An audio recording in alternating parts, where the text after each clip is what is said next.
Welcome to JAWJAH State, the show where we discuss the political affairs of the capital C church to the state capitol with no cap. We preach the good news that God's government is sent to reign and rule right here and right now in the Empire State of the South. This is the way. Ah, yes. This is the way. Ah, yes. And I have spoken today. Okay, welcome to the follow-up to the first episode of JAWJAH State. This is, again, Deacon George. wanted to follow up and make a smooth transition from the from the first episode into what I want to entitle this one, This Little Piggy Went to the Market. All right. Now, in any type of system, I know I said a lot about the judicial system overall in the state of Georgia, but specifically, I'm talking about because when you look at the overall judiciary, of course, the way our judiciary is ran, the way it's ran by the state of Georgia is you have different jurisdictions within the overall state, obviously. And in Gwinnett County, the magistrates, you still have the same type of hierarchy up to the superior court level. So you have magistrates there, and you have superior judges. So this particular case is a superior court case, but a magistrate was brought in. So remember once earlier in the previous video, I said, hey, magistrates make a difference. And I'm going to show you that. I'm not just saying that, based off of my observation, even though I have personal observation and testimony that you'll see. But there is academic research on the use of magistrates by people who study the legal field. All right. And so we'll talk a little bit about that. But in any system, what you want to do, I used to work at this place called Star Naked Plastics back in Warner Robins. Like I say, I'm from the Mac. I'm from Macon. So when I was growing up, that was my stomping grounds. So I used to work at a production company down there, and most industries now are more service-based, so not too many people can relate to production-based jobs. But in production-based jobs, you have machines and things, you have production lines and all of that. So if you ever want to test your product while it's because it's going through quality control while it's being tested, while it's being produced there, you have to pull products off the line and see, hey, is it meeting specifications? Is it meeting all the parameters that we're trying to produce before we bring it to market, all right, before we put it to market? And so that is called quality control. And any type of system overall, you need to be able to pull something off the line, so to speak, and say, hey, is it meeting the specifications that what we're trying to produce? In your justice system, even though it's a service-based thing, you have to have that type of mindset. You have to be able to, hey, pull the product off the shelf. And in judicial systems, it has to be cases, all right? So you have to be able to pull cases out off the line, so to speak, and say, hey, is this case meeting our justice requirement? All right. You always hear that we have a system of justice. I'm telling you that there is no state that can produce a system of justice but God's state. All right. Justice is what Jesus would refer to the weightier matters of the law. That type of thing is holiness. All right.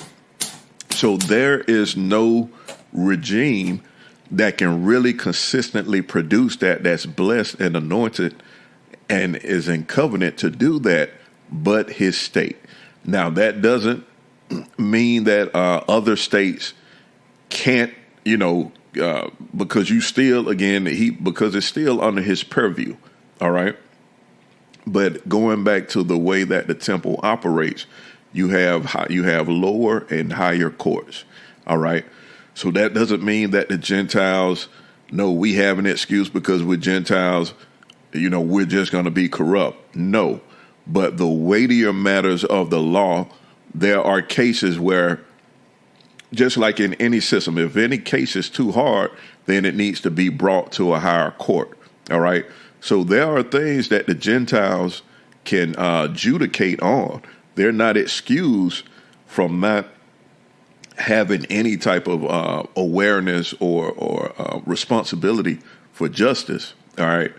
But in these situations, you have to be aware. They need to be aware. Hey, we don't have the integrity to run this type of judicial system. Anything with family, your state courts don't have the integrity to run that. They're going to profit from those type of situations. All right, and this is going to be a story of how they do that. I've been talking a lot about like Kids for Cash. I've named their program. They got a Kids for Cash exchange.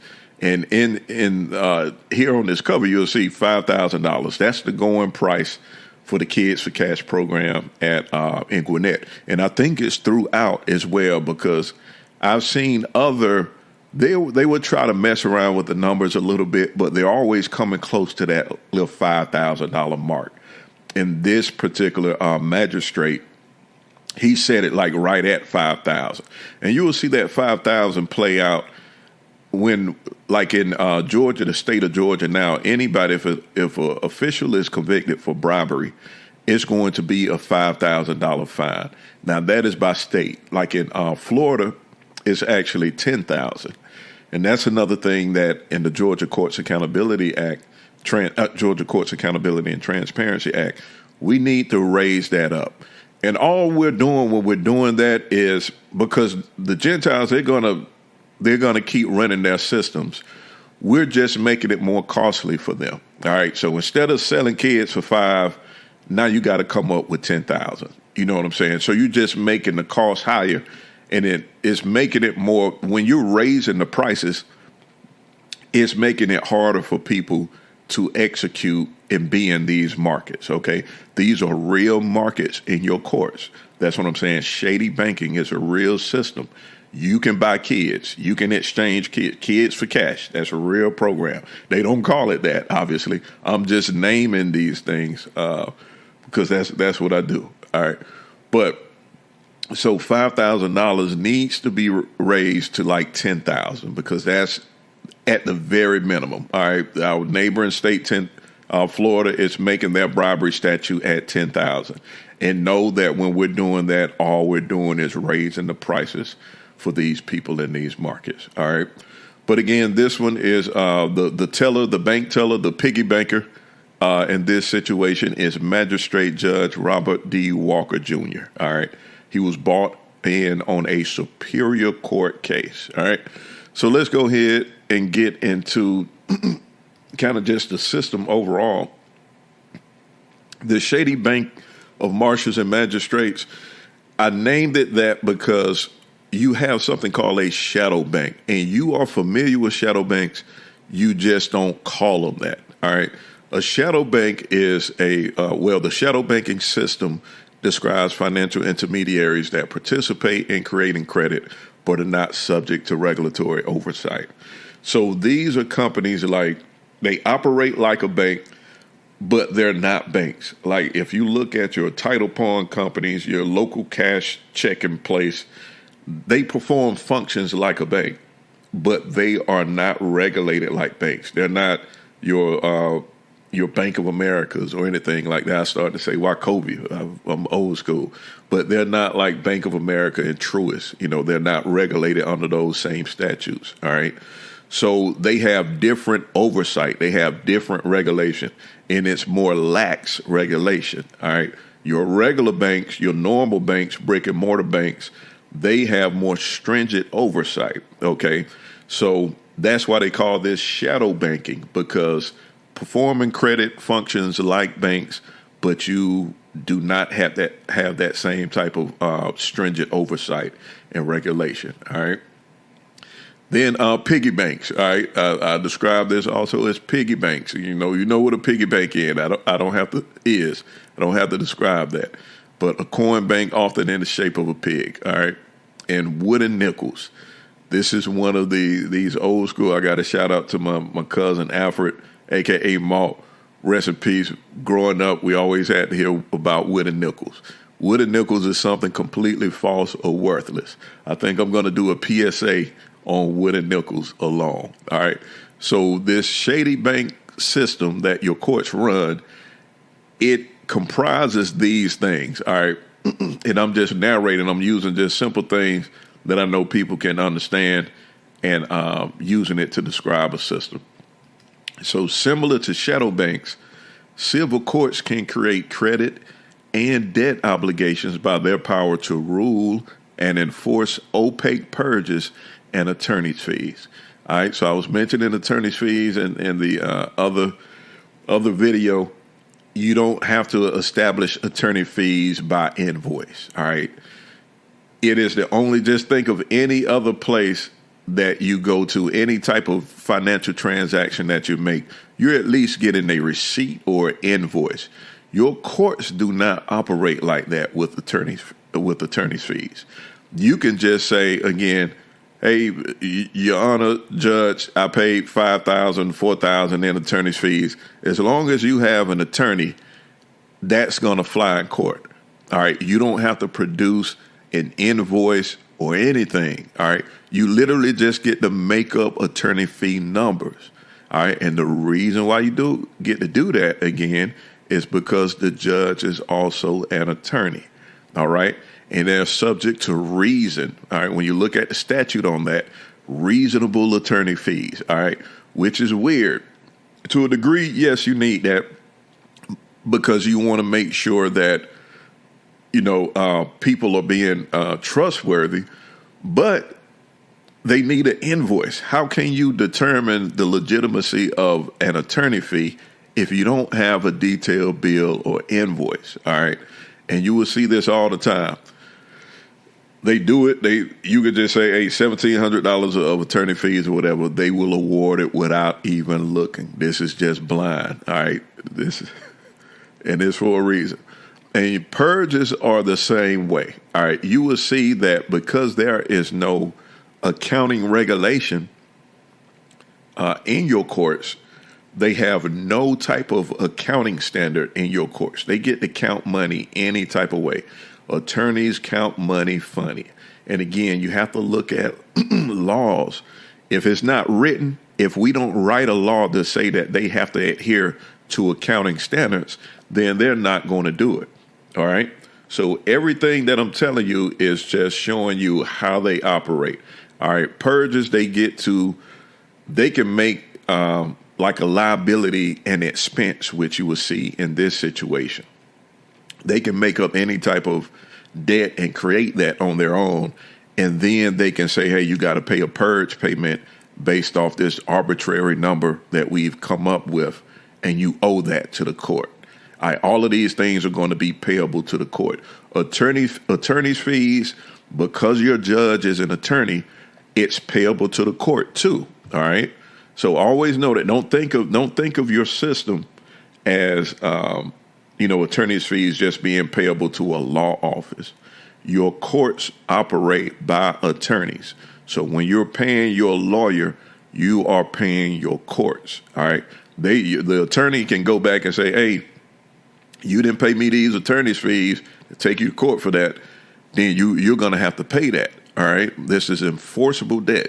They get to create credit and debt in your courts with that hammer, with that wooden mallet, all right, with that gavel. And that's why I call these things wooden nickels, because you can lie. You can really make up a false expense. And then once you bang that gavel, boom, you have made currency that doesn't even exist. Now, you talking about cryptocurrency? Before crypto was crypto, way before crypto was crypto, your court's been making cryptocurrency, been doing that, man. Crypto is not some new thing. All right. They've been minting wooden nickels in your courts for a long time, a very long time. All right. So due to this lack of oversight and accounting standards, Georgia's bar and bench have a vested interest to profit from litigants. all right, rendering questionable judgments in exchange for duplicitous debts payable to the court. All right, this whole system, I call that shady banking. All right, so you have the wooden nickels that I was talking about. Once they bang that gavel, boom, bam, they can create a wooden nickel, something completely false but payable to the court. All right, shady banks offer judicial financing. All right, this is how you're able to buy your judge. All right, through this system, but they do it through intermediaries. All right. Shady banks offer judicial financing via a network of court intermediaries who draft small but legal discrepancies for big deposits. All right. You have to, just like I was saying, things have to be written. All right. To participate in this system, you can't go and buy a judge pro se. Well, at least I haven't seen that part of the system. Let me say that. I don't even want to say that you can't do it. I just haven't seen that part of the system. You're going to need an intermediary, just like a financial bank, I would say, because this is how I've seen it work. And your intermediaries are going to be either a lawyer or a magistrate, okay? Because the magistrates are unique that they can both sit on the bench and they can sit at the bar. All right, your magistrates can be lawyers and judges. They can play both roles. So when you think of your intermediaries, I call these piggy bankers. When you think of your intermediaries, think of your regular attorney. Well, they're all attorneys, but think of your regular lawyer and then think of your magistrates. All right. These are the piggy bankers, like the tellers, because this stuff has to be drafted. All right. And then, last but not least, this is a case study. This is a case study of two of the biggest little piggies in Gwinnett County courts, their shady banking system. Now, there are shady banking systems throughout your entire judiciary, all right? But again, I'm talking about the one in Gwinnett, all right? Now, just to throw some academic rigor to this, because I have a finance background, but I also worked in research for like 7 years. So I am used to rigor, and I am used to independent third-party research to validate things. You know, I don't like just saying things and people just taking my word for it, even though, you should. I mean, I know I'm speaking the truth, but you should always research things, always try to provide proof points to what I'm saying, because I want to be trustworthy. Going back to that second option of good justice leaders. Hey, you have to fear God, got to be trustworthy, and then you got to hate bribes. All right, so I like being trustworthy. So this is very, very interesting and very proven. There's a piece called The Shadow Judiciary that was published back in, it was last revised in 2021 in February by this professor out of Georgia Tech by the name of Charlotte Alexander. She's with their Scheller College of Business. I like their work. They have a very good program over there where they're trying to hold courts accountable, because they know your courts are very opaque just in general. To be a public service, a governing authority, they run in the shadows, literally. And so she named this the Shadow Judiciary. And in this, she was talking about the magistrates. All right, I'll just read some excerpts here. The beginning abstract. Magistrates function as a sort of shadow judiciary. All right. We lack basic knowledge about magistrates themselves, the rules that govern their activity, and the ways in which they execute their duties. Now, just to give you background, she's a Harvard-trained lawyer, all right? I don't know if she's still a licensed attorney or not, but she's a Harvard-trained lawyer, JD from Harvard, and a professor, all right? So she is not writing, obviously, in academia, you're not writing from a point of ignorance. You're writing research to discover new knowledge. But she is saying we lack basic knowledge about magistrates, the rules that govern them, their activity, and the ways in which they execute their duties. All right? Just think about that. This is 2024. Most people think that their judiciary is some type of well-run organization, like it's No, man, your judiciary it runs no different than how your judiciary would have ran like 300 years ago, for real. That's why you have all these efforts for like court innovation and stuff like that, which the court innovation is laughable. It's more like renovation. This institution, you cannot innovate it because it's too many hands in the pocket. Too many hands. They eat off the citizens, all right? They eat off. I don't care what they purport to you, how they come across. They're eating off the citizens, all right?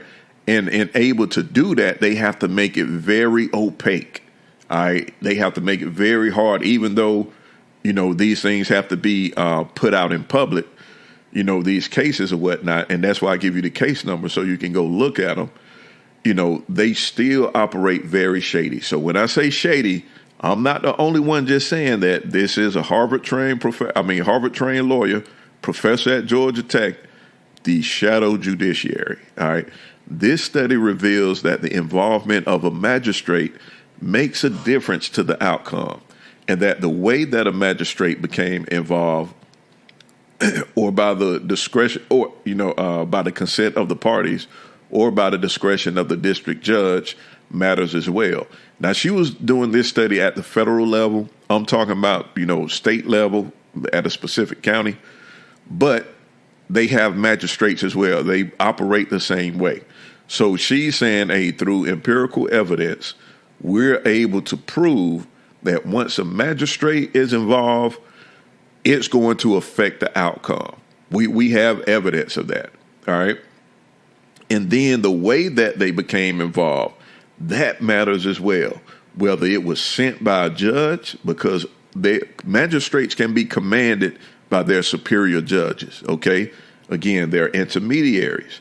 All right, so the way that a magistrate became involved, that also matters. Whether it's sent by a judge or whether it's at the consent of the two parties who are having the case, right?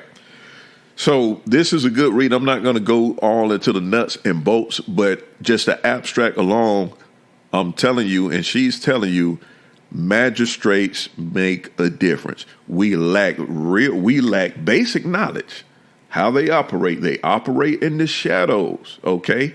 But when they come into a court case, it affects things. And we have empirical evidence to show that, all right? So, again, that's on this side. Just want to let you know, in this particular case, again, I'm talking about Robert Walker Jr. Out there in Gwinnett.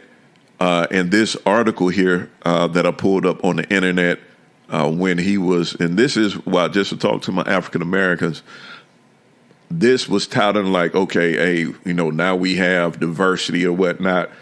I'm not a fan of diversity like that. All right? If you want diversity, I always tell people, the most diverse institution is hell. All right. You can do all that. They welcome everybody. The gates are wide open to hell. It's the most diverse place ever.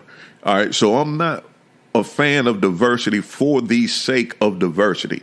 Should we have people there who can represent different cultural experiences? Because you're catering to a different, when you're in government, you're governing a wide cultural plethora, all right? Do you need to have people who are able to articulate and be able to navigate those cultural differences? Yes, I'm not saying that. That is real. But just to have a face for diversity for the sake, we can say, look, we got based off color? No, all right? So I'm never a fan of these diversity efforts just for the sake of diversity, because it's the spirit behind this thing, man. There's other spirits at play. All right. I'm not just one. I'm both flesh and spirit. I've been born again. That's why I say I'm Deacon George, your humble host with the Holy Ghost. All right, for real. I'm not just saying that. I've literally been born again, so I operate at a higher level.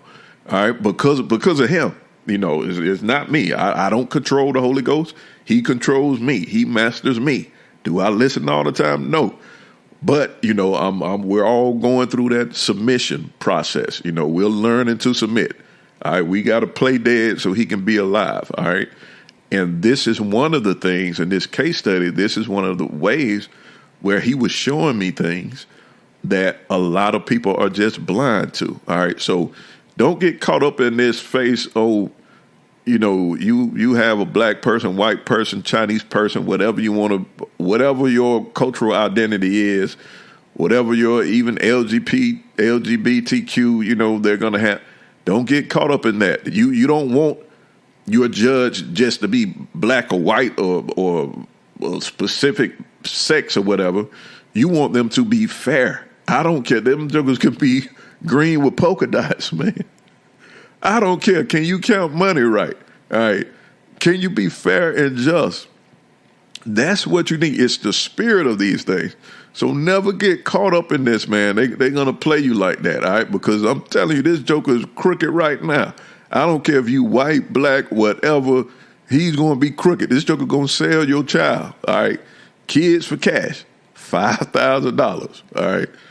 Now, I'm saying a lot about magistrates, and I know that you all are thinking, man, all right, you just caught a bad deal or something. We don't know. You probably was. Who knows? You don't know all the ins and outs, and I understand that. But that's why I'm telling you, look, outside of me, Professor Charlotte Alexander is telling you these magistrates are shadowy. I just call them shady. All right. So let's take a look at this. All right. I'm going to give you another case study. This was, like I said, I've been to court a lot. So this was a case all the way back like in 19-A11864-3. All right. This was in the magistrate's courts in Gwinnett County as well. This magistrate was Keith Miles. And what's unique about this guy is because, like I say, I judge judges because I've been to court so much. I research these jokers, man, before I go because I'm trying to see, like, is this one going to actually have sense, man?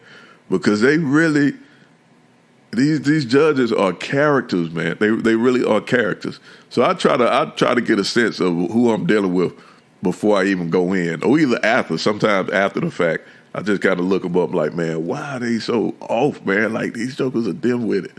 So in this case, and it was brought. It's always the same plaintiff attorney duo who's taking me to court. So I know how they operate, all right? And I'm not going to get into all the nuts and bolts of the previous cases, but they lie a lot, all right? So when it comes to money, these jokers are lying. I've seen, even before this particular attorney was involved, I've seen the plaintiff overstate expenses by $10,000, all right? And I had to prove that in court. Look, $10,000 versus it was she paid it 15 and it was really 5. All right. Well, it wasn't. Well, yeah. Now the money is like that, but that was for more like on the child support worksheet. They overstated a $5,000 expense, saying it was $15,000, just so they can get the numbers up on this thing. Get more in child support. And I had to prove that in court, and that judge didn't like it because they operate so blindly. I remember the judge being mad at me because, and it's always the same thing. That's what I hate. That's what I'm telling you all. Truth does not matter. You always want to be in the truth, always, but they don't operate in truth. They operate more on facts and just law and their own prejudice and blindness. But I remember in this particular scenario, I was telling the judge, Your Honor, that's inflated. They're not spending $15,000 on this. I have proof. And she was mad. Look, whatever, she got mad or whatever. And just so I started just holding up the proof points. I started holding up the actual checks. And because of that, we had to go in and recalculate. And she was mad about that. The judge was mad. And I'm like, man, this is, and it brought it down by like $200 or whatever. And so the judge was so mad, $200, that don't make a difference. I'm like, $200 may not make a difference to you based off what you're making, but it makes a difference to me. And she just had to be quiet because they're so foolish, man. They really just they're operating off like a rubber stamp. All right. Don't think that they're hearing things, especially they're very much subject to bias. If one person has an attorney and the other doesn't, that's case closed already, because that attorney is going to be writing the judicial order for the judge, and the judges do not like to write. All right, so if one party has an attorney, that's case closed already, because that attorney is going to do the work for the judge, and the judge isn't going to award you something because that's going to put extra work on them. They got other cases after you. They are more worried about their caseload than anything. All right, they're trying to clear their calendar. They're trying to get these cases on out the door. All right, so they're very foolish in that regard, man. Very foolish. All right, but you're just taking my word on that. I want you to be able to see one of these things, because I don't have all the communications from all this stuff. But in this particular case, again, back in 2019, similar scenario. It was about some attorney fees from another previous case, and then they added some medical bills. And so the way they brought the medical bills, right an hour or so before we went to court, and this was during the pandemic, so we had to do it online or whatnot. But they emailed me all these expenses or whatever, all the receipts, so quote unquote receipts, like an hour before we go to court. And these jokers lie so much, man.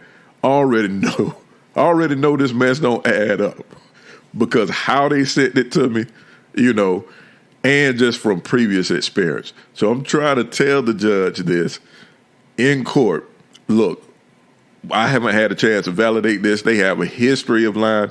I don't owe them money anyway because of other income that they're not even accounting for, So the judge, just like that, I mean, again, I'm just a person, pro se.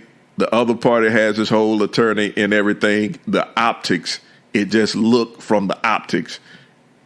Hey, they're telling the truth. You know what I'm saying? It's just, they're very, judges do not know how to judge, man.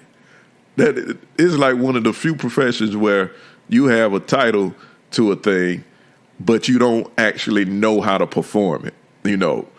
That's what judges are. All right. They have the title, but they are horrible at judging. They're good at lawyering. All right. They good at making arguments.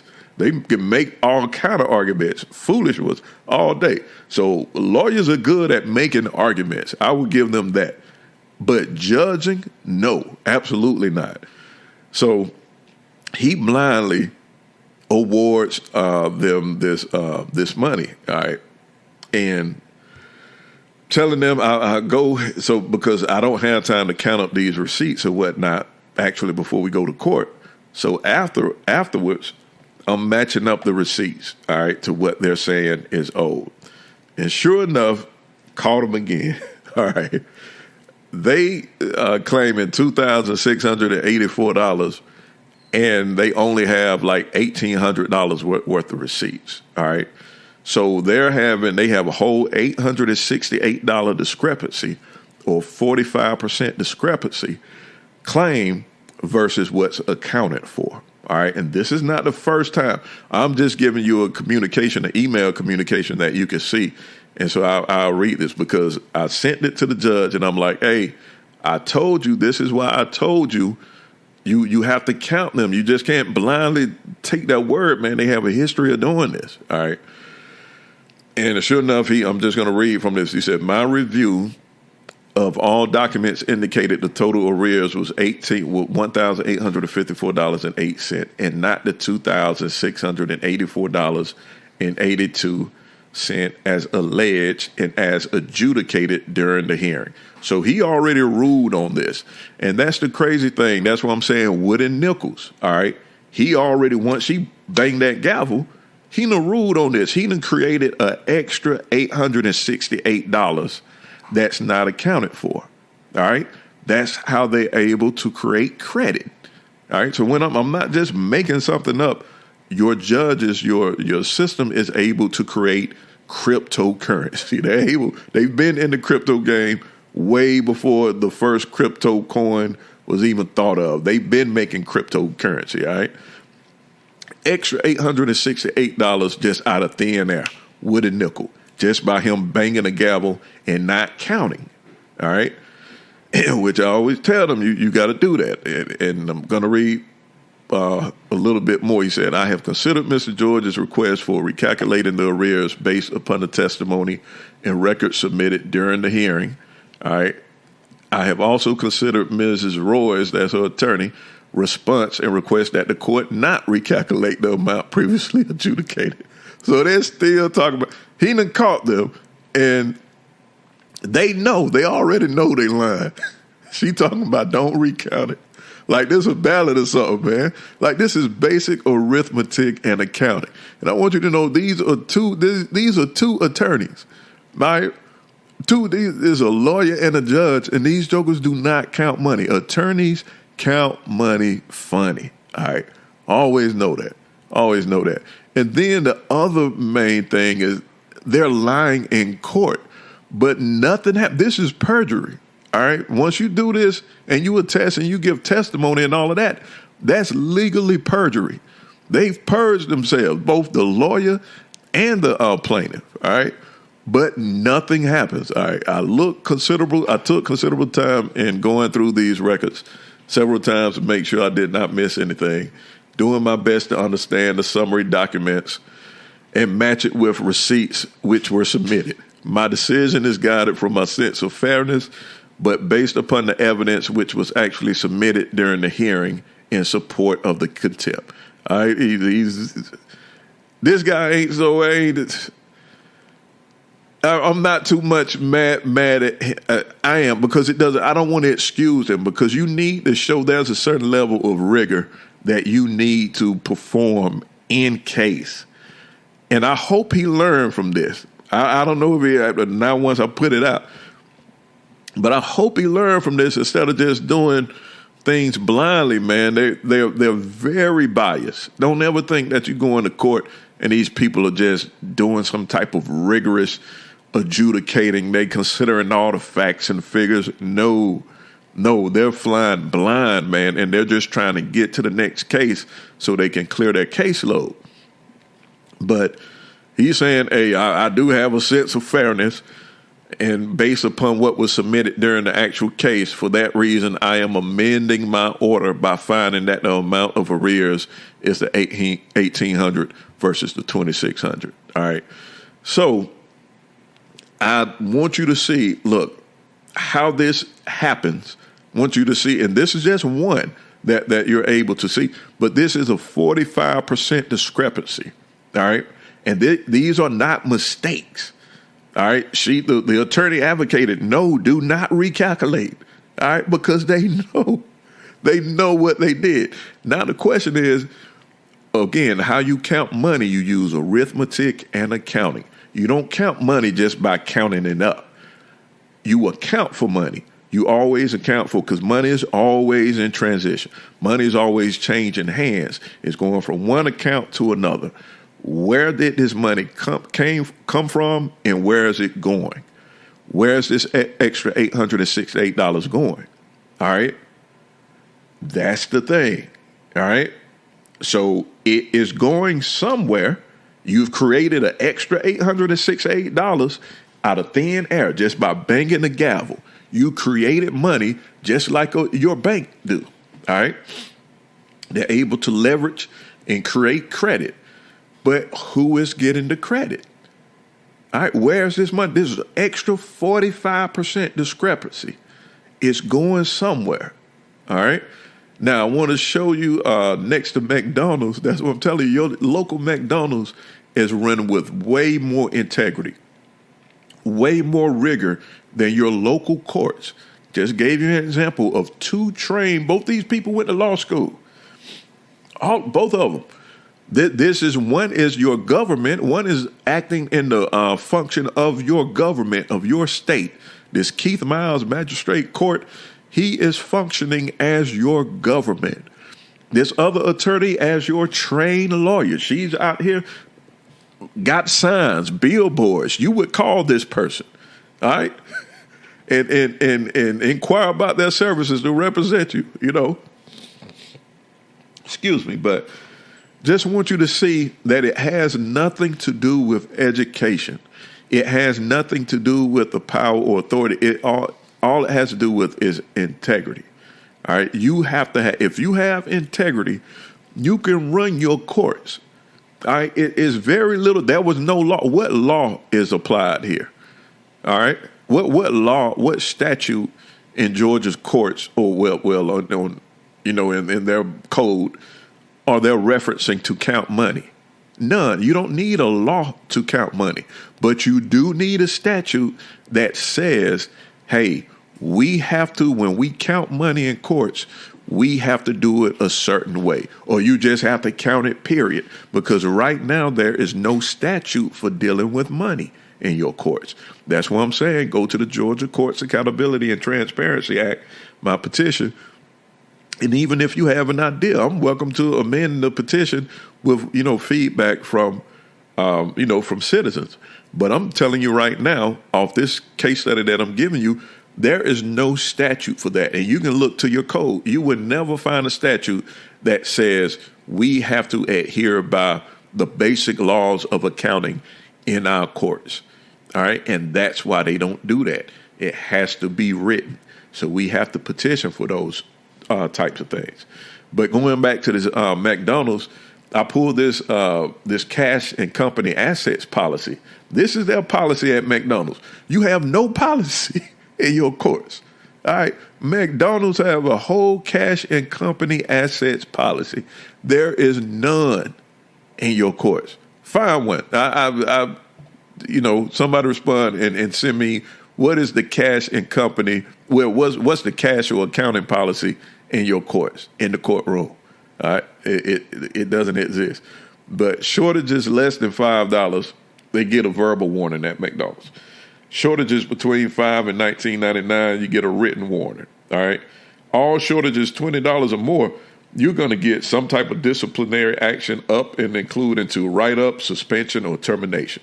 So $20 or more, they ain't playing. They're practicing holiness. All right. Going back to that holiness. Remember when we was talking about the outer courts versus the inner courts? You can't bring that foolishness up from them outer courts.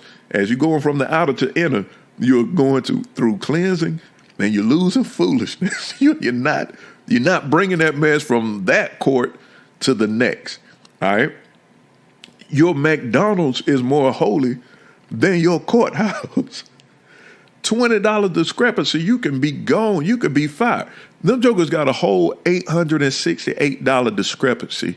No consequence whatsoever. If you go pull this Jafon Roy or whatever, I think it's still Jafon Roy. If you look up in the state bar, you will see, good standing. Man, I done seen this dude lie so much and cheat, and that's how I know some of the tricks of the trade because I be in court with them, and that's why I'm a little bit, sharper than the average citizen because they're not dealing with these I call them liars and fools. They're not dealing with this stuff, man.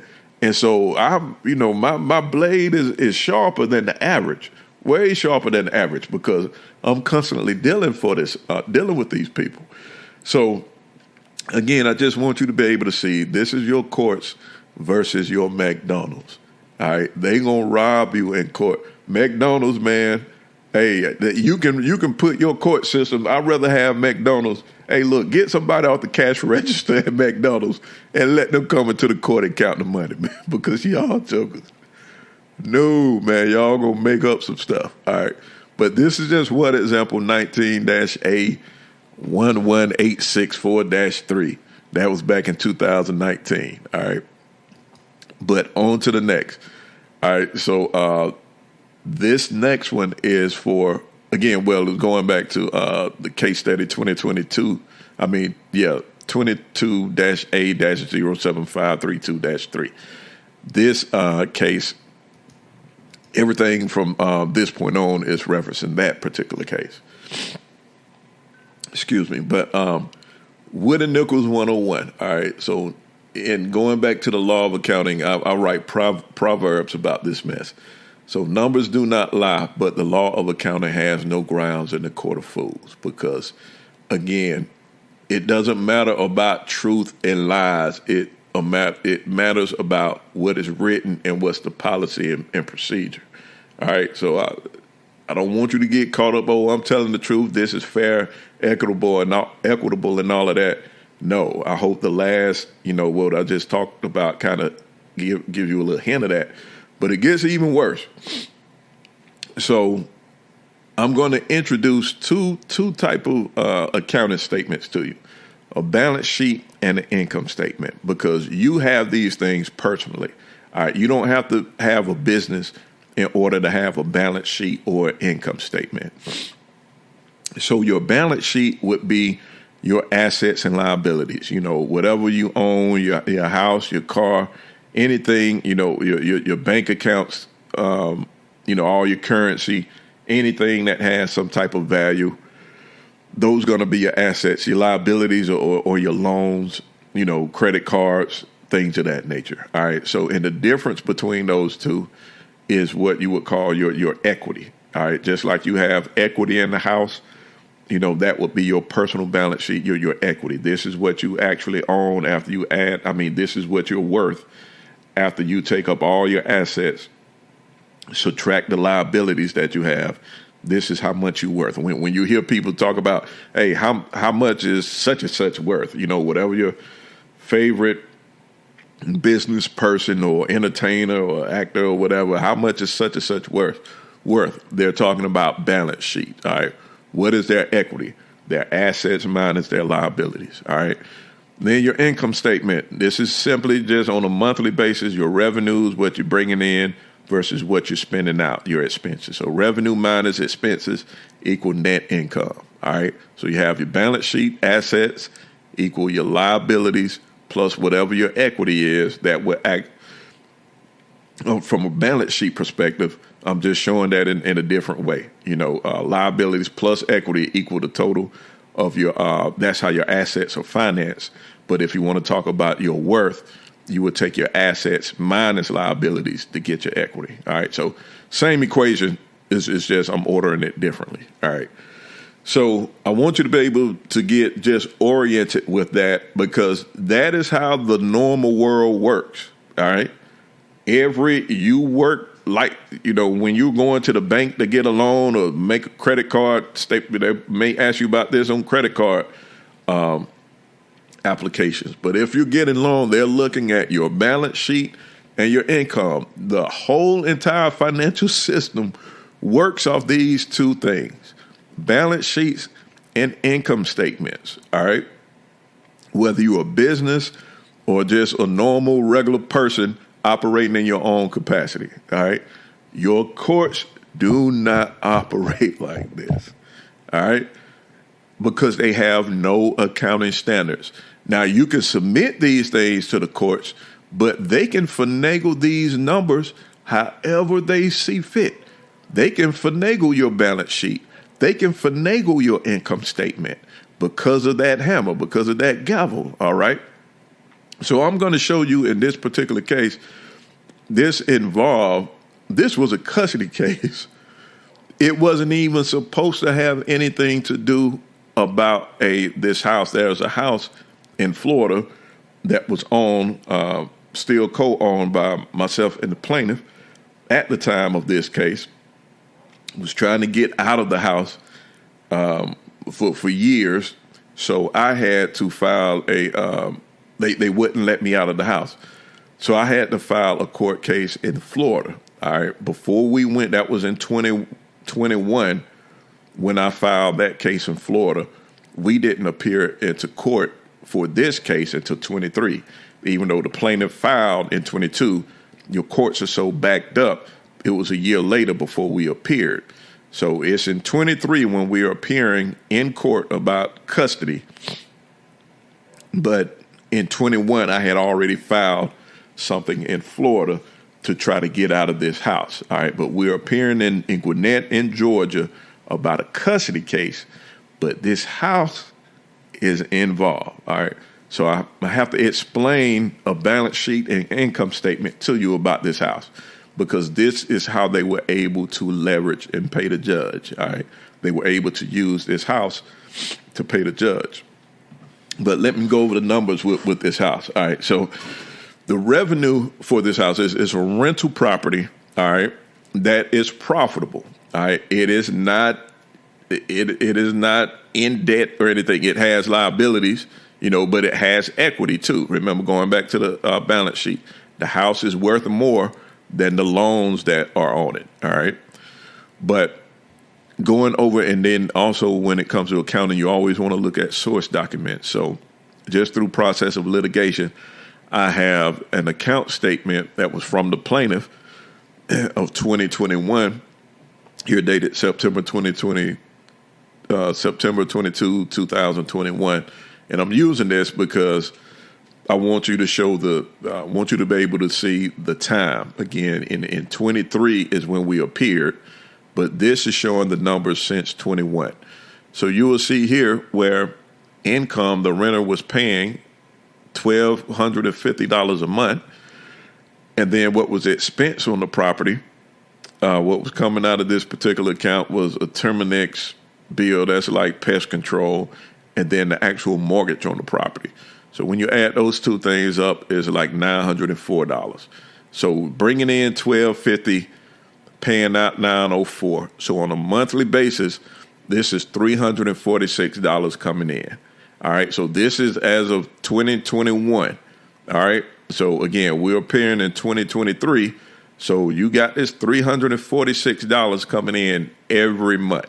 All right, profitable. You're not losing money on this. $346 coming in every month. Now, just for added context, I see none of this. Half of this house is mine. Half of the mortgage is mine.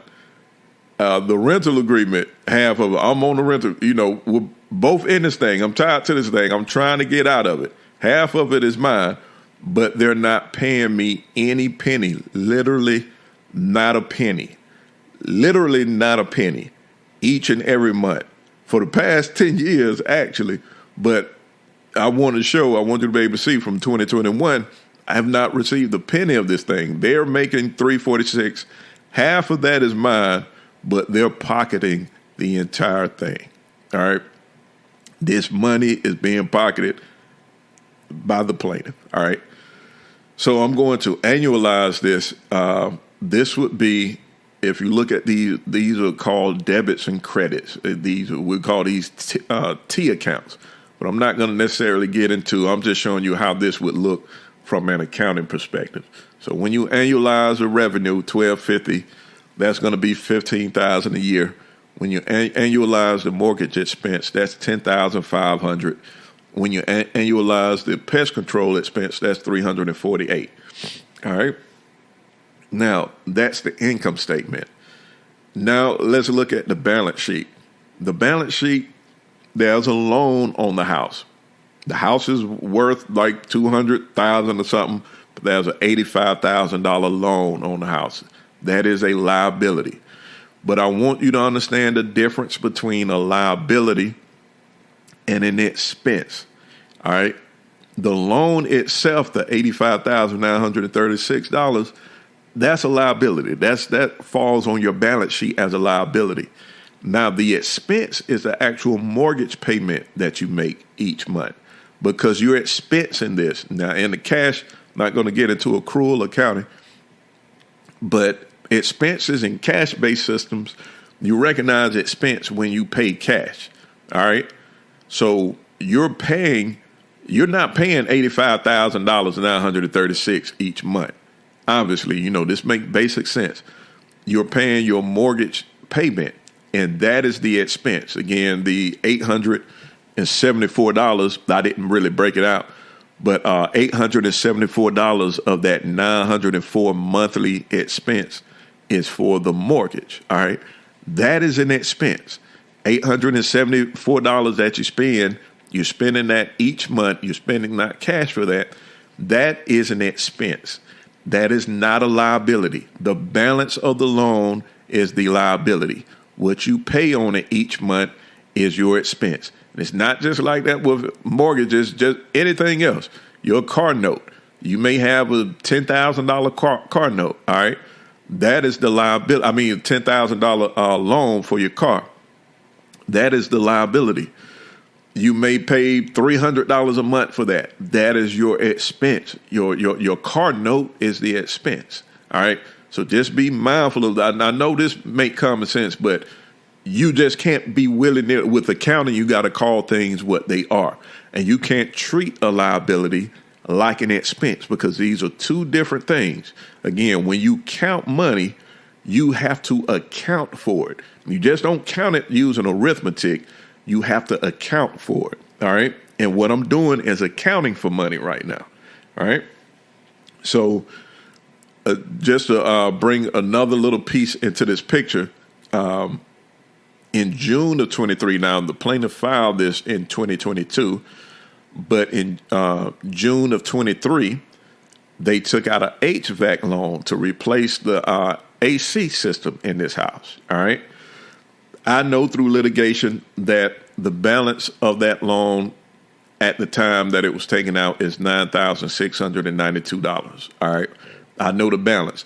I don't know their interest rate and I don't know the payment, but they took it out in June and then we appeared in court in August. So you got June, July, August. So you got 3 months. So even though you have a liability of $9,692, that's the loan balance. You didn't pay $9,692 because I know through courts, you're showing the balance. All right. So you've paid whatever that portion is, whatever that payment is. And because I'm a finance guy, I can model different scenarios. And I know I'm assuming like, let's assume you financed it for 7 years at 40% interest. All right. Let's assume that. I did that purposely to make the mortgage payment to make the loan payment $345. So if you got a $9,692 balance and you have a 40% interest rate and a 7-year term, your monthly payment is going to be $345. Like I said, I'm a finance guy. I know how to do time value of money. And I made it that so you can see, hey, this property is bringing in $346 a month. Even if you have a loan payment of $345 on this HVAC system, you're still making money. And I know that they're clearing money because of courts. All right.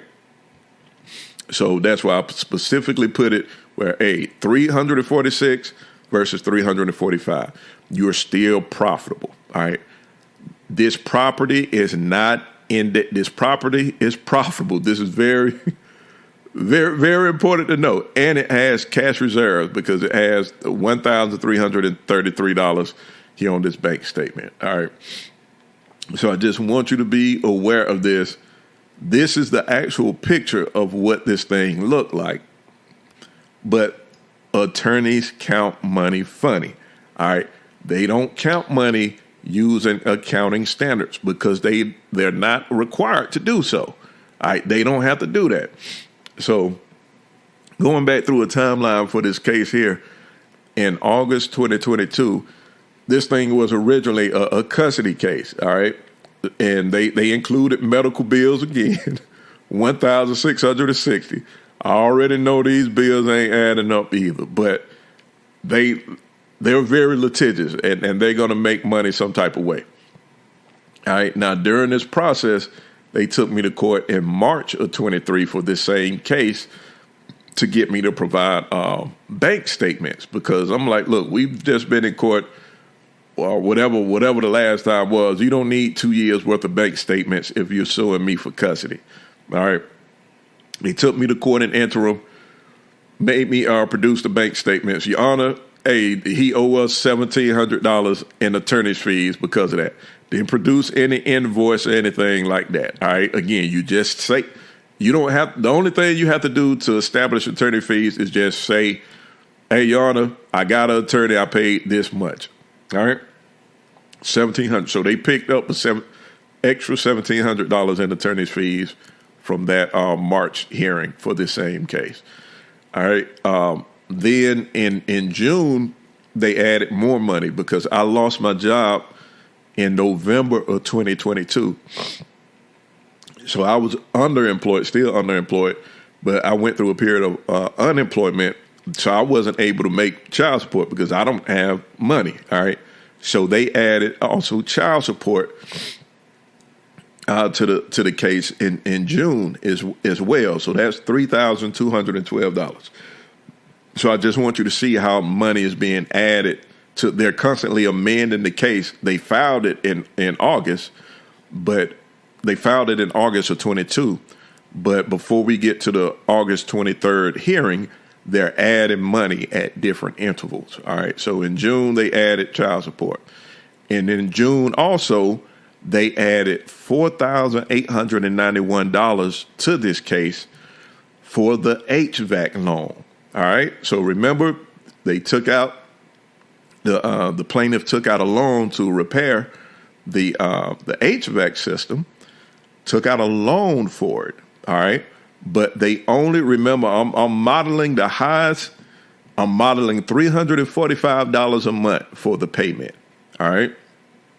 Between June, when you took out this loan, and when we appear in court, you have only paid at the max, which you haven't really paid that, I know, but you have paid at the max $1,035.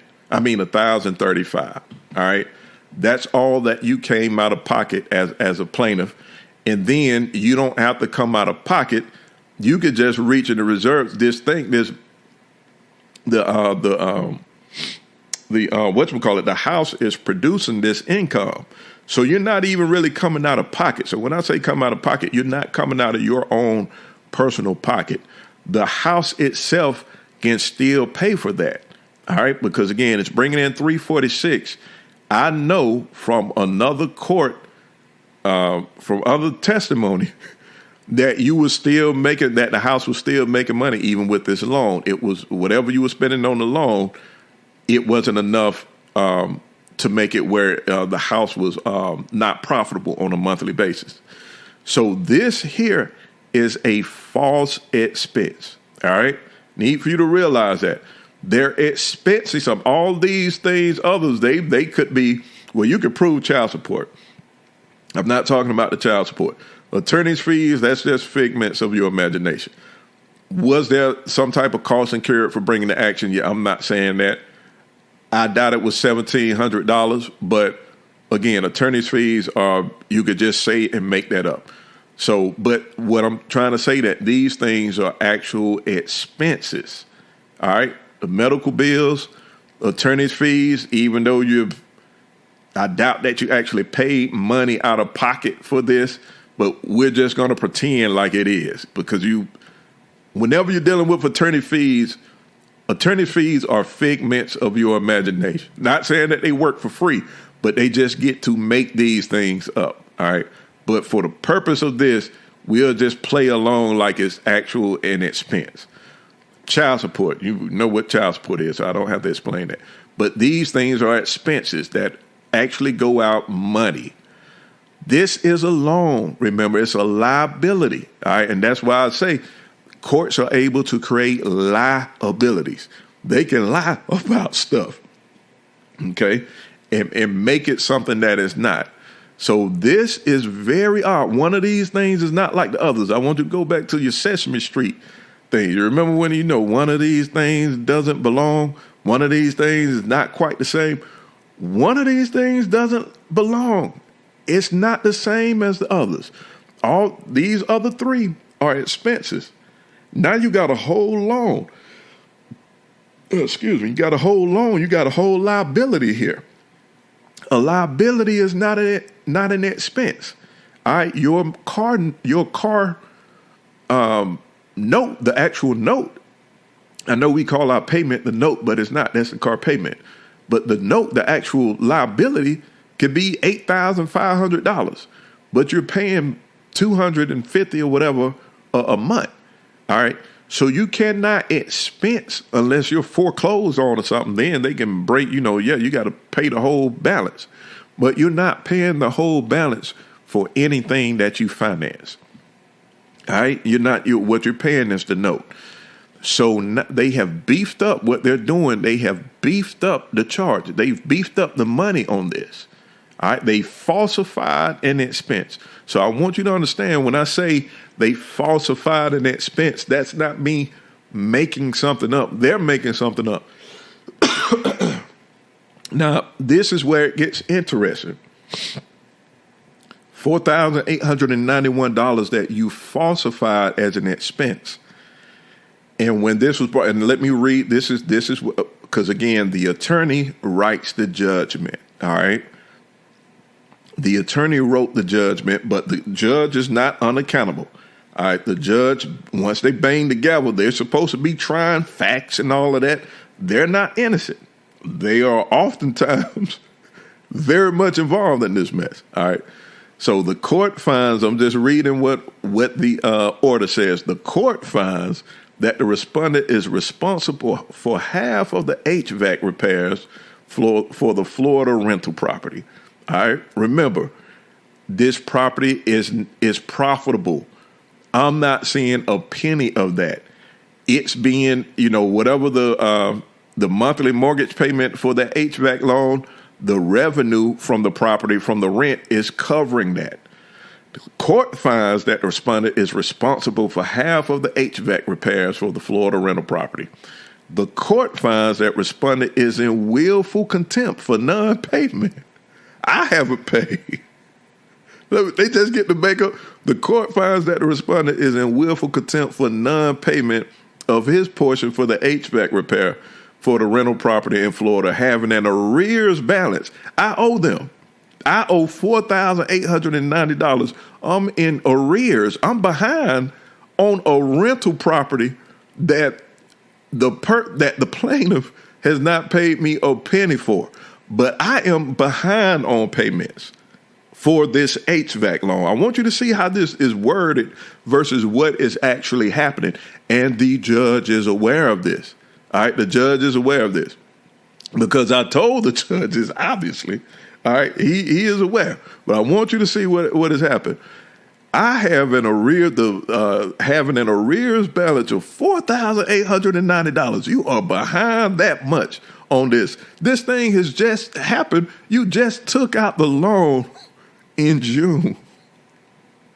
That's what I'm saying, man. These people are so shady, man. You literally just took out this loan in June. Here it is, August. You got June, July, August. How can I be behind $4,890? You just got it. And you making payments from the house. Ain't nothing behind. But I'm behind. The court finds that I'm behind. They can just add numbers any type of way. So because willful contempt, respondent is ordered into Gwinnett County Sheriff's Department to be incarcerated for his willful contempt and shall pay a purge amount of $5,000 before being released. Okay? I had to go to jail behind this. All right? They put me in jail. In order to get out of jail, I had to pay $5,000.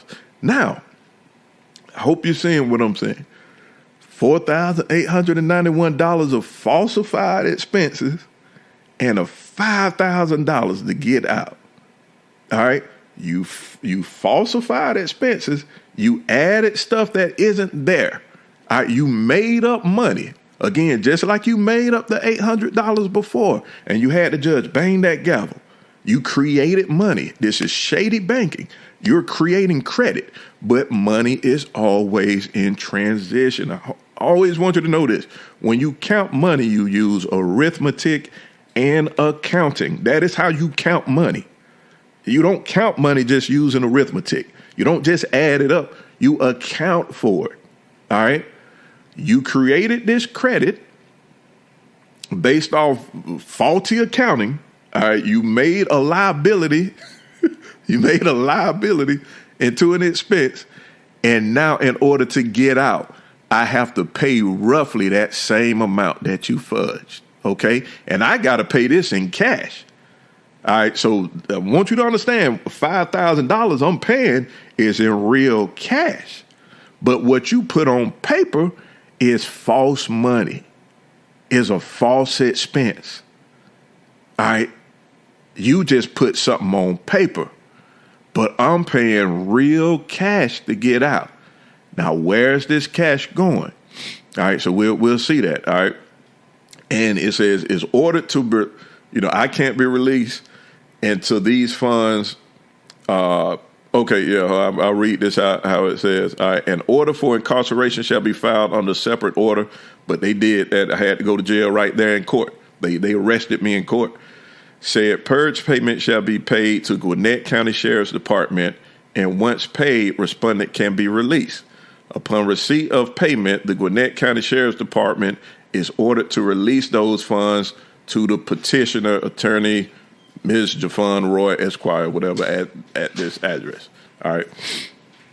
And so, and this, just want you to be able to see again, when you use accounting, have to use source documents. So this is the source document. This is how I know you financed it. This is the company that provided the AC repair is Peden, but they use Green Sky Direct Funding, which is a loan company. All right, and what was financed was $9,692. All right, this was paid actually in May. All right, so you got the credit line in May. All right, so you got May, you got the credit line in May 15th. You got a June payment, July payment, August payment. So by the time we in court, you've only at the most made 3 payments. All right, not $4,800. You didn't pay $9,692 as an expense. You finance that. That's a liability. What you paid is roughly no more than $1,000. And it's going to be less than that, but it's no more than that. So, and then this is a rental property. So the property was still making a profit. So you did not have to come out of pocket for this. All right. You had to make the loan. You had to go and get the financing, but you didn't have to come out of pocket. When you're getting loans, you're not coming out of pocket. Green Sky Funding came out of pocket. All right. You're not coming out of pocket, out of your own personal pocket, because the house itself is making $346 a month. All right. So you're paying, even when you're paying this monthly payment on this loan, you're paying that from the house because you're pocketing that, the whole thing. Now you're not giving me my portion. So nobody is owed money except for me. But how they count, remember, they count money funny. In court, there is no standard, which is why you have to make this. You wonder, like, man, what? This is why I'm doing this. All right. And it's not about the money. It's about, this is how they changed custody of my child. All right. They paid the judge this. This money went to the judge. And they changed custody because they're not judges. They don't care. They don't care about custody or anything like that. It's not their child. It's not their children. Okay. But they're not going to do it for free. You have to pay these judges. All right. And remember, when a magistrate is involved, it affects the outcome. All right. We saw that through Charlotte Alexander. She did studies. She's trained out of Harvard, based up here in Georgia Tech. All right. Has a whole study in others. She's in legal analytics, has a whole career around transparency in the court systems.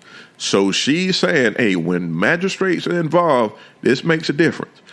I'm in a superior court, but now a magistrate is brought in. It's not because the judge is sick. It's not because I requested the magistrate. All right. I didn't do that. But the magistrate is brought in now. And again, I'm telling you, I'm going to tell you what she can't say. She's saying it affects the outcome when magistrates are involved. But what I'm telling you, I got to tell you what, I'm picking up what she's putting down. because you only can say so much when you're using academic research. You got to be able to prove things indefinitely. She's saying the outcome is affected. But what I'm telling you through experience, through qualitative study, the outcome is already predetermined. What she's witnessing, what she's able to tabulate is, hey, this outcome is very weird, and you got this magistrate involved. That's because the outcome is already determined. When the outcome is already determined, they send in a magistrate. They send in a piggy banker. They send in this teller. All right. They're the ones doing these transactions. I'm not saying that superior court judges not going to do all the transactions themselves. Not, but for the most part, they're superior. They can command magistrates. All right. So when the superior court judge is collecting money, they're not going to get them, hands dirty. They're just going to send a magistrate. All right. So again, I'm in superior court. I'm not in the lower court. I'm in the higher court. But they brought in a judge from the lower court, the magistrate, who can do both. He can be lawyer and judge. These jokers are very weird. All right. As magistrates operate, they're shady. She called them shadow. We know very little about their activities. I'm quoting from this research. All right. So I'm trying to substantiate what I'm telling you, even though you can just count the money and see, but I'm just letting you know how this adds up, how this is. All right. So in court, again, this is a custody case. And so in court, they're talking about the money and all of that. And I'm like, Judge, this, we could talk about the rest, which that's some BS too, as far as the custody thing, changing legal custody. But the money, that's not even the issue. I don't owe them any money.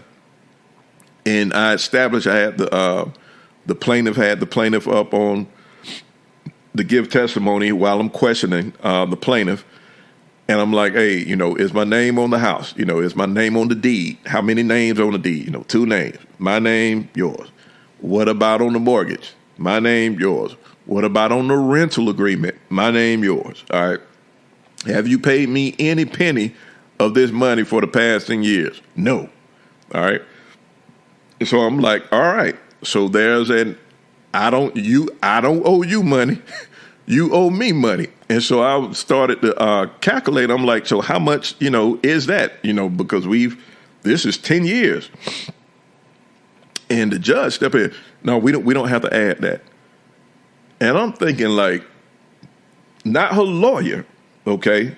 Now I want you to know how these judges operate. They are attorneys. They are lawyers. The lawyer didn't object. Without an objection, the judge stepped in and said, no, we don't have to add that. He's supposed to be calculating and adjudicating. They're adding money. They're able to add money. The money can count against me, but it cannot count for me. All right. So they get to do all the adding, all the shady banking, all they want. But now when I'm offsetting their expense with actual real proof, she has given testimony. So this is testimony now. I haven't paid you a penny. Yes, I owe you that, but I haven't paid you a penny. And the judge, without an objection for the lawyer, says we don't have to add that. But everything else has to be added. So I'm like, because I'm sharp in these things, man. Hey, I may talk slow, but I'm not slow, for real. So I already know, like, this isn't, yeah. So I'm like, all right, let me put it another way. How do you want me to pay you this so-called money that I owe you, out my left pocket or my right pocket? Now, I know what I'm saying is because money is fungible. If somebody owes money, you want the money. You're not trying to determine how it's paid to you. All right, you don't care whether they get it from under their mattress, whether they borrow it from their mother, whether they take out a loan, whether they take it from their retirement account. If you want the money, you want the money. But you already have money So it's not about the money. You all are creating a debt because somebody else has to get paid in order to conduct this kids for cash exchange that they have. All right. And so the judge pick up on what I'm doing. All right. So he get mad, and I see him. He getting frustrated. I'm like, which pocket you want me to pay you out of? So he steps in again. The lawyer is not doing this. I got to fight the lawyer, the plaintiff, and the judge. All three of them jokers. It's just me against a judge, a lawyer, and a plaintiff. I got to defend all three. He steps in, and they so stupid, man. They that's what I'm saying. And you are never more intelligent than your integrity. The end of your integrity is the end of your intelligence. All right. Somebody with more integrity than you is going to be more smarter than you. I don't care what it is you're able to. You may have a skill that they don't have. But far as intelligence, if they have more integrity than you, they have more intelligence than you. All right. That's, again, I'm not talking about skill, but whatever skill you're in, you want to bring integrity. And if you don't have enough integrity in your skill, somebody with higher integrity is going to be able to outsmart you. And so he compromised his integrity. So stupid. He going to say, isn't there a petition case already filed? He steps in and says, the lawyer is saying nothing. She over there quiet because she already know what's happening. All right. She just this is just a show. Everything is just a show. Isn't there a petition case already filed? And I'm like, yeah. But I'm thinking like, how do you know? I'm not saying, I just answer the question because he's the judge. Is there a petition case already filed? I'm like, yeah. Then he says, don't worry. He look at her because he's frustrated. Don't worry. That's all I need to know. And I'm like, first of all, how do you know about a petition case in Florida? You're a judge in Gwinnett County. You don't even know what's going on in the next county over. All right. You don't know what's going on in your county. Judges don't come in. I had to explain this to an FBI agent because I submitted this to the FBI. I had to explain this to the FBI because the FBI was like, what about his research? And I was surprised. Like, that's what one of the things that really taught me, like, people really don't know how the courts work. I'm thinking like he's an FBI agent. Like, you should know about government. No, it doesn't work like that. Your judge, the most that the judge is supposed to know is what has been submitted in the complaint. So when you file a complaint when you go to court, because you're bringing an action against somebody for a reason. You're complaining about something. Hey, such and such did this, that, and the third. You're outlining that in the complaint. Then you're also submitting evidence. You can submit evidence up into court. And you can submit evidence in court too. But then in court, you're giving testimony. So the only thing that he is knowledgeable of, supposed to be knowledgeable of, is whatever is in that complaint, whatever has been submitted the evidence, and what is given in testimony in court. Those are the only three things. What's in the complaint, what has been submitted the evidence, and what has been declared in testimony.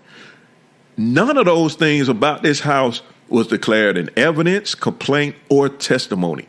How do you know that there's a petition case already filed? Excuse me. How do you know that? And you were just you responded to this in defense. I can see that you're getting upset because it's not going the way you wanted it to go. So you had to step in to make it go. The judge had to step in. This is just a show, but you had to step in. And in order to do that, you had to disclose something that you already knew. All right. But you had to frame it in a way where I give testimony. Is there a petition case already filed? They're not supposed to know, again, anything about any other case. They don't even have records of stuff in Florida. All right. And you just can't guess that there is already a petition case filed. And then you know that it's already filed. You didn't say, hey, why don't you file a petition case? You didn't say that. You said, is there one already filed? You said it because you know that there is. And now you're using that as a reason for that money to not count towards me. But it's still not a good argument, because if you're going to use the money, use that as preference, as a reason for the money to not count for me, you absolutely have to use it for them as well. So if you're saying, hey, this part, there's already a petition case, then now you're supposed to say, hey, well, this expense, we're going to leave that to be adjudicated in this case in Florida. All right, because one of these things don't, and it's not even an expense, and I don't even want to use that same term. They literally just chalk this up. So I want you to just understand how they're able to do this. If you're going to use that logic or that reasoning, you got to say, hey, this has to be adjudicated in Florida. We'll rule on everything else. But no, he said, don't worry. This joker look at the plaintiff. This business already decided. Why are you telling them? What does she have to worry about? What does the plaintiff have to worry about? Absolutely not. The plaintiff ain't shortchanged. The plaintiff done lied about I don't know how many cases in dollars over the course of these 10 years, and she lying again on this one. But she, don't worry. This lie gonna happen too. We gonna make this lie happen too. Oh man, these jokers so crooked, man. That is why I'm on there behind, man. And again, going back to the zeal of the Lord, like I can't let this go. And it's not about the money. It's because what he ignored. All right.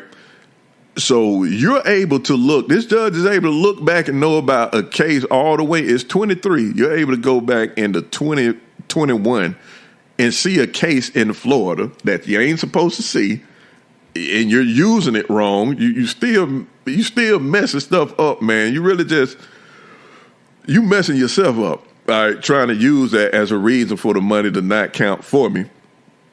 But all right, this is August 23, but just in April, when is this? I want to look at it. Yeah, April. The plaintiff had a whole protective order against her in DeKalb. My daughter was living with me because the judge there awarded a protective order. There was a physical situation between she and my daughter, and there's a history of this mess, man. So my daughter was living with me under this protective order. He completely ignores this. This is a custody case.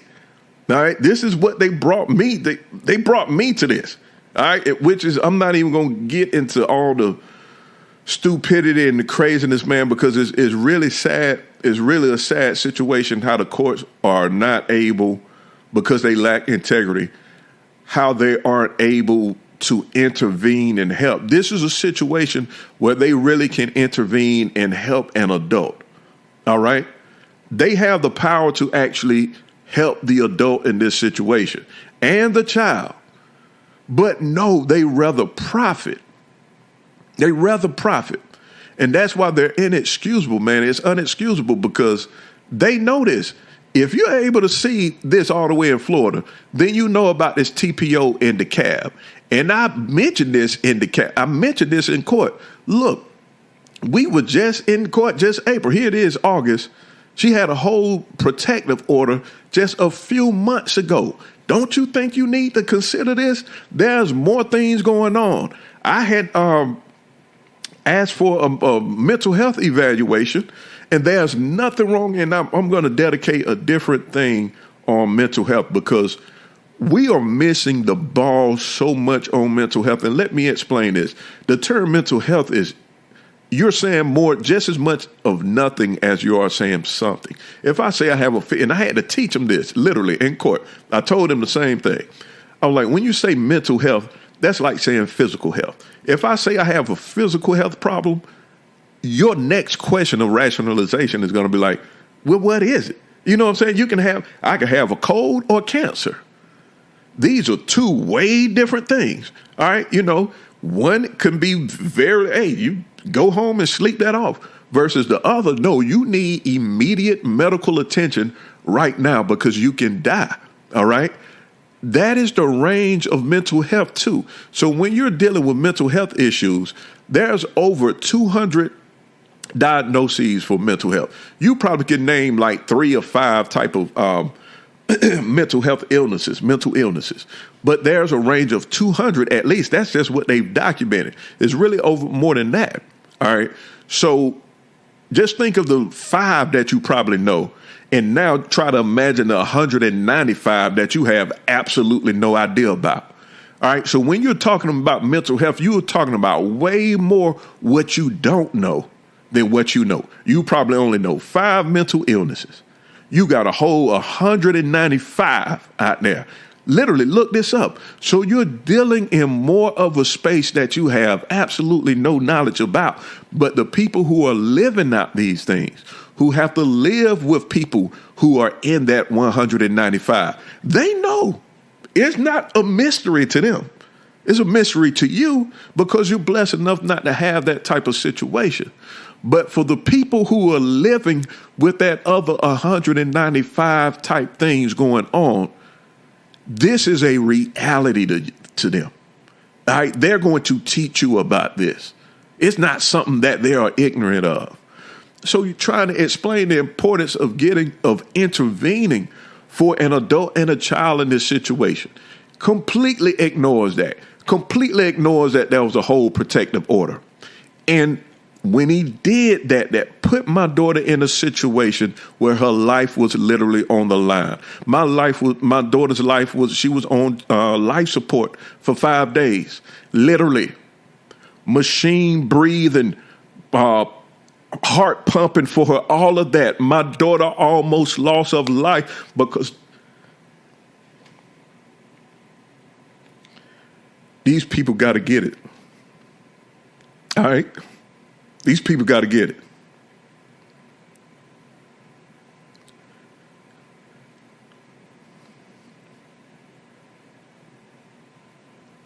I'm not letting this loose.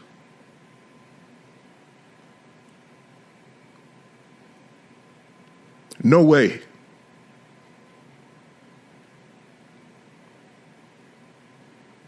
You pocketed from my daughter's life. You put her life in jeopardy. I'm going to make sure you suffer, man. You will suffer. I'm telling you now, you will suffer. $5,000 at the expense of my daughter. So I want you all to know, I want you all to understand.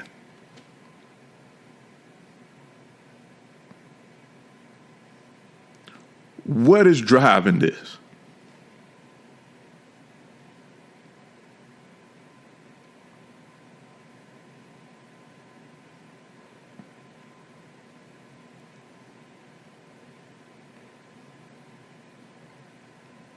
You will pay. And there's nothing that can come close. I wouldn't wish that on anybody, seeing somebody have to look at their child and wonder whether they're going to make it or not. Because there's a situation the courts could have intervened and helped a situation. You are profiting. So no, I'm not going to wish anything like that on you or your family, but you yourself will pay and you will suffer. I will make sure of that, but I'm going to do it civilly. I want you to know that I'm in a higher court than you. I'm going to take your own law and beat you across the full head with it. With your own law. With your own shadiness. Oh, you're going to pay. And you will suffer. I'm going to personally make sure that you suffer civilly. I'm creative. I'm not going to break no law. No law will I break. I'm going to make you suffer without breaking one law, and you will suffer. There's no threat because I'm not breaking nothing. I'm going to use your law, your legal law, your legal law. So send whoever you're going to send. Do all of that because you've done it once, but you're going to suffer civilly by your own law. You're going to hang yourself with your own law civilly. I'm going to show you what higher courts do. I'm not a savage like you. I'm civil. Y'all are savages. And this is just the beginning. Just the beginning. But this is what is driving this whole petition. It's not just the cheating. It's what they're doing to families. All right? I wouldn't wish this on nobody. Not none. Wouldn't wish this on my enemy. And I got enemies, but it's not because they're just enemies on their own. And the enemy, this is happening to their own door, and they don't even care. The children are like, they're just pieces on a table, they're pawns. They abuse children. Your courts aid in abuse. All right? So I'm going to save this I'm going to talk about and it doesn't stop here. All right? It doesn't stop here. You would think, okay, hey, he done sold my child kids for cash exchange, put her in a situation of physical abuse, a situation that you're completely ignoring, that is more relevant, time relevant. This was just months ago. Now you're trying to count money from years ago. You're still not counting that right. You just count the money funny so you can pocket your pockets. But it's even more. It doesn't stop here. Once you follow the lies, you'll see. So it gets worse from this. So the next episode is going to be about the U.S. Marshals. And I know how this mess up. That is why, man, that's why I'm claiming state. Because my enemies are state. My enemies have state powers. So I have to come in the kingdom of God. I have to do that. There's no other way. But they will suffer. All right? So this is Deacon George over and out. Thank you for listening.